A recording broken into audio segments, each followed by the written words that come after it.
scary to me as a mother. I have 3 children. To go to work and know that I may not be able to get back across to my babies. It was very emotional. We were all just watching the water come in the building and watching it come over the wall. You just feel that instant moment of devastation and you're like, okay, we got to regroup and keep going.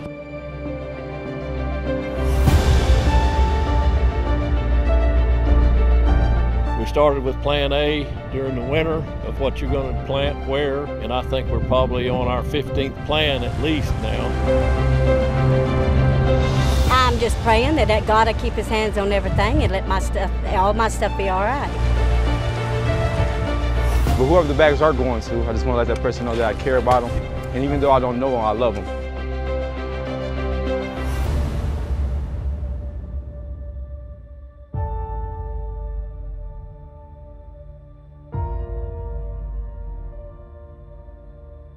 You're looking high over the confluence of the Ohio and Mississippi rivers, both the site of historic flooding in 2019. Thank you for joining us. I'm Kathy Sweeney along the Mississippi River in Alexander County. And I'm Grant Dade along the Ohio River. The Heartland knows flooding well, but this year the water was relentless, lasting for months. Over the next 30 minutes, you're going to meet people who try to live their normal lives in the middle of something that is far from normal. You'll also see the damage and hear from our reporters about what covering an event of this magnitude is like and what they remember most. We begin with the rising waters along the mighty Mississippi. In Cape Girardeau, the river spent well over 100 days above flood stage. You can see from this Drone 12 video just how high the water got on the flood wall downtown. The crest in Cape Girardeau happened on June 12th at 46.29 feet. That's the 5th highest crest ever recorded. Flood stage is 32 feet. South to Cairo and Alexander County, Illinois, which received historic flooding early in 2019 along the Ohio River, the high water closed the Cairo Bridge on February 22nd, and 1 week later, the crest happened on March 1st at 56.48 feet. It's the 4th highest crest ever recorded on the Ohio River in Cairo. Flood stage there is 40 feet. That same winter flooding hit east of Cairo over in Paducah and McCracken County. The Ohio River rose so much, you can see the floodgates had to be installed along the waterfront. The crest here happened on February 25th at 53.27 feet.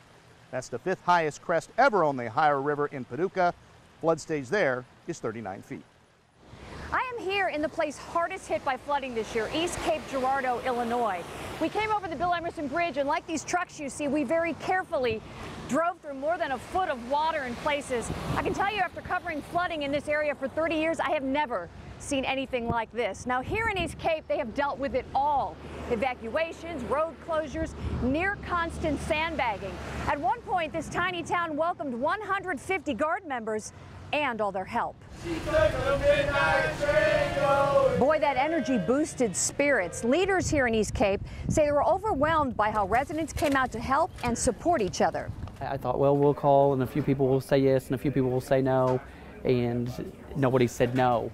These residents have been through this kind of flooding before, but not for this long.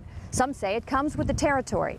I didn't think it'd get this high. Now, it's been on my foundation in my house about every 3 years.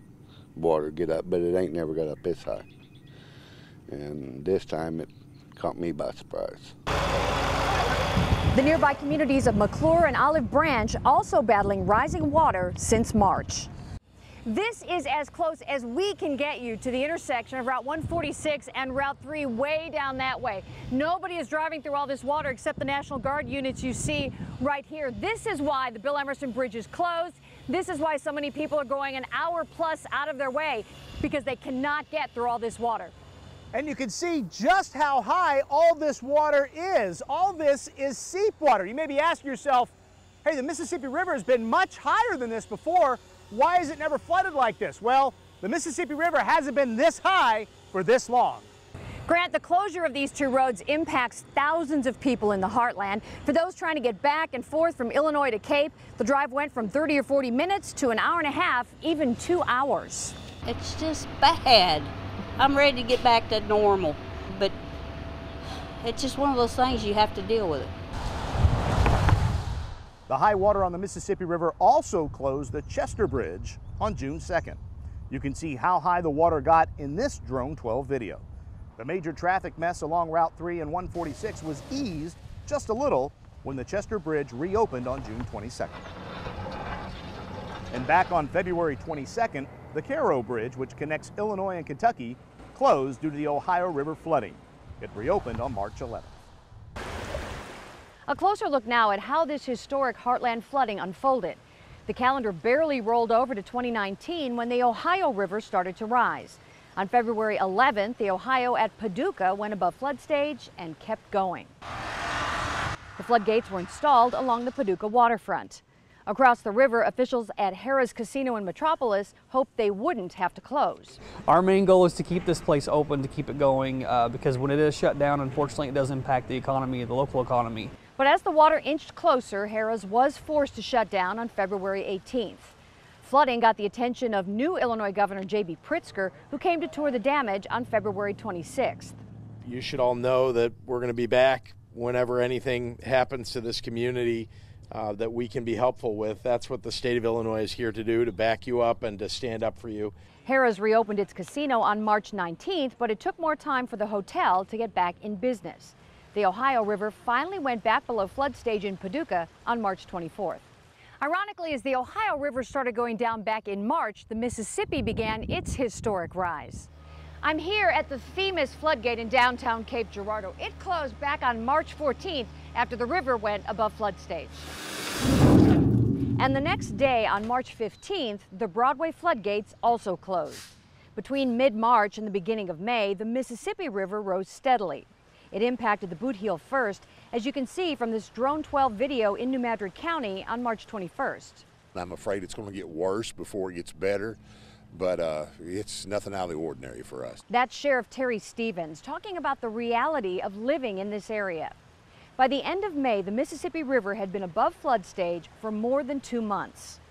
On May 22nd, seep water started appearing in East Cape Girardeau in Alexander County.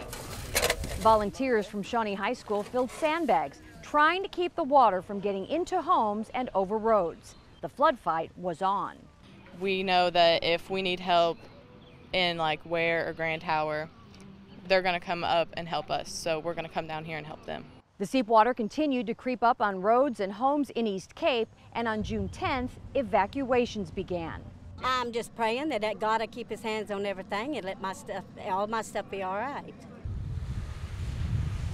But then a new problem, the seep water slowly devouring the busy routes 3 and 146. I mean, it was frustrating, but I don't know what I could tell somebody to do that could have prevented this. Once again, I'm standing in seep water, but this time I'm on Grapevine Trail, which if we're open, you could get to McClure, Illinois. The other way you could get there usually is through Route 3, which is located across this flooded field. Our own Carly O'Keefe would take Route 3 every day on the way to work, and she would keep you up to date on the latest conditions. We're about to hear from her on what that was like. Plus, we're going to hear from some of our other reporters on what it was like covering this historic event.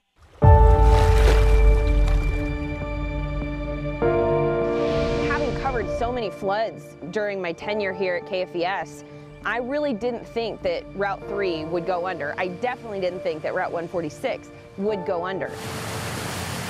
That was something that was a surprise and a shock to me because while that water was inching up and I was watching it daily just continue to rise, I thought it'll never get over Route 3. It never has, not since '93. You know, everyone said that. I would say duration is the biggest difference here because in past floods, it went up quick and it went down quick. But this has been so sustained. It's not like when we have a levee breach and it comes all at once. I mean, this was a silent creeping that just daily kept increasing and being more and more menacing. So that was a surprise to me. This will be a record event on duration. An inside look at how Cape City leaders are dealing with the never-ending high water. And Grant and Laura look at where all this water came from and how much rain we got the first half of 2019. That's all just ahead.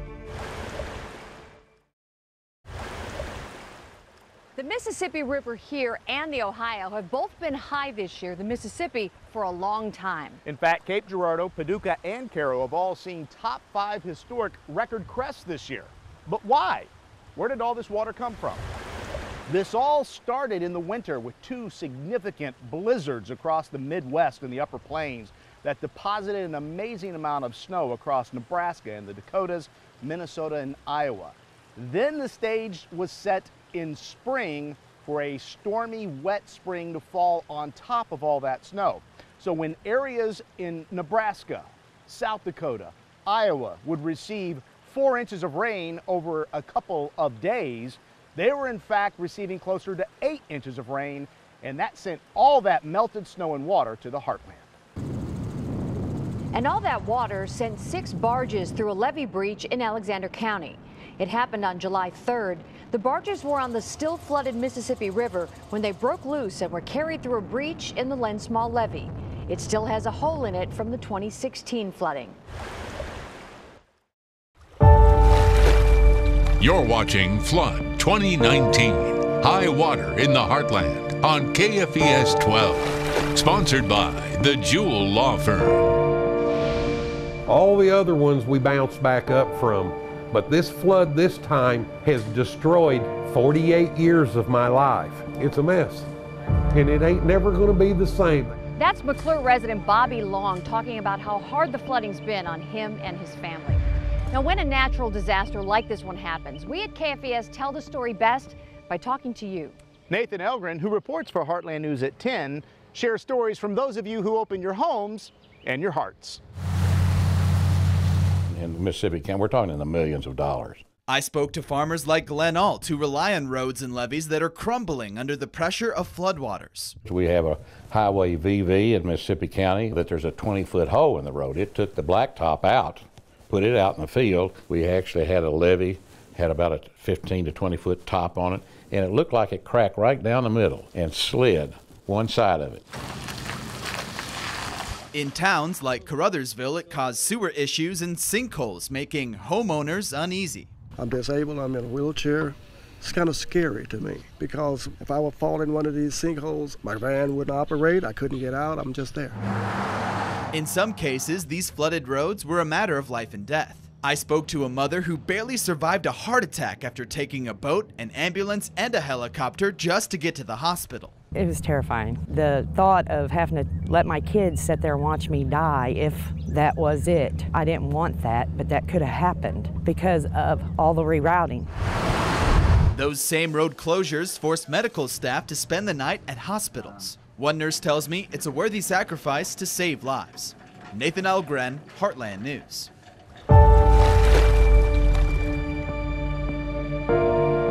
I've never seen anything like this in my life, and having to witness people being forced out of their homes because of water coming up 6 feet inside their homes and having to take all their belongings that they can in a boat and leave their home for an unknown amount of time, you just can't really erase that image from your mind. We've been just overwhelmed with the flood.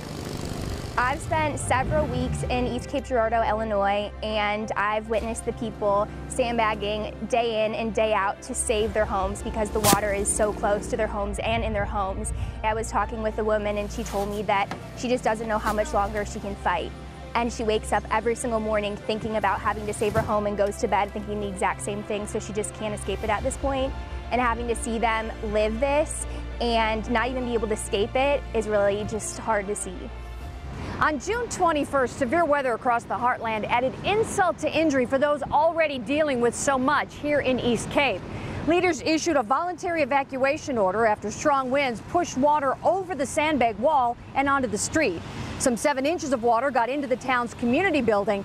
Volunteers and National Guard soldiers quickly managed to shore up the weak points in that wall.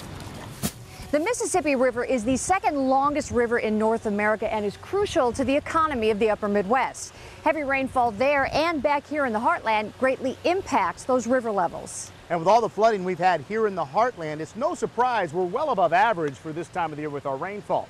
Here's Laura Wibbemeyer to tell you exactly how far above average we are. When you see the flooding around the Heartland, yes, of course, it's easy to tell. We've seen too much rainfall, but these numbers really tell the picture. So these amounts in the first column are the rain totals from January 1st through June 30th. So far in Cape Girardeau, we've seen over 35 inches of rainfall. So on average, we see about 24 inches of rainfall. So that puts us at about a 43% above where we normally are for that period. Same story in Paducah, more than 44 inches of rainfall so far. Normal is about 25.5 inches. Look at that, a 72% above where we are normally for that period. And then Carbondale is a similar story, more than 34 inches of rainfall so far this year. 23 is about normal, and that puts us at 50% above where we usually are this time of year.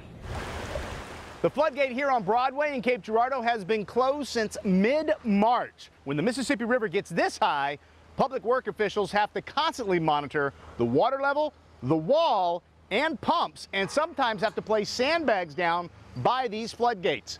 We're fortunate that this event has just been really long, but not really dramatic for us. In Cape Girardeau, trillions of gallons of water pass through the city over the duration of the flood. That's 4 times the amount of water that comes through when the river is not above flood stage.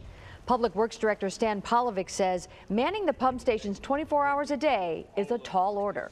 When you do that for 100 and something days, even when it's a rotation, it still is very tiring. Yeah. And we will be delighted when we can open everything back up and let the river go. Polovic says before this year, the longest period the river at Cape was above flood stage was back in 1993. That was 125 days. A lot of guys have taken from the community. This is just another way for us to give back. One story I'm always going to remember was when the inmates were sandbagging at the Murfreesboro Life Skills Reentry Center. 85 more, come on. It just blew me away that these guys who had, done terrible things, and I got to talking to them about these sandbags. Something as simple as putting sand in a bag and then shipping it off to the communities around them. And the way that they felt like they were a part of the community. They felt like what they were doing was making a difference, and it was. I think in something like a week, they filled like 30,000 bags just from that one facility. Even though they couldn't see the floodwaters from where they were at, they wanted to help because they belong in this community too. And it was just really just heartwarming to see that happen. And it really just makes me reflect more and more on just how great the people that live in the Heartland are. The remnants of Tropical Storm Barry arrived to a very saturated Heartland on July 15th and 16th. This is in East Cape Girardeau, an area devastated by seep water. You can see the Illinois National Guard reinforcing the sandbag levees that protect homes and businesses. The Red Cross is also in East Cape, helping those in need. Here are some of the top historic river crests at several locations in the Heartland.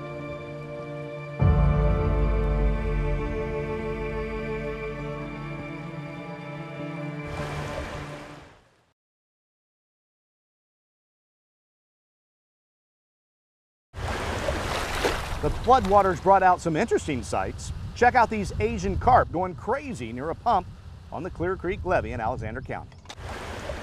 And the banks of the flooded Mississippi are the place to catch some really big catfish. John at Frank's Real Bait Shop tells us that's because the fish like to get to the clear floodwater along the shore. We found some folks trying to take advantage of that good fishing.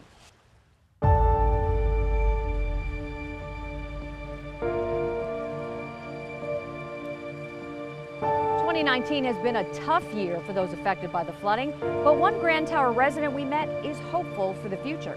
It's a lot of anxiety. It's a lot of stress. You don't know what the future brings. You don't know if you can go back in and clean your house. There's always a light at the end of the tunnel, no matter what the situation is. We've just been handed flooding this time. We can handle it. It's going to go down. So there's a future for us. Thank you for letting us in and sharing your stories with us during this difficult time. It's been our honor. And we appreciate you watching. Good night.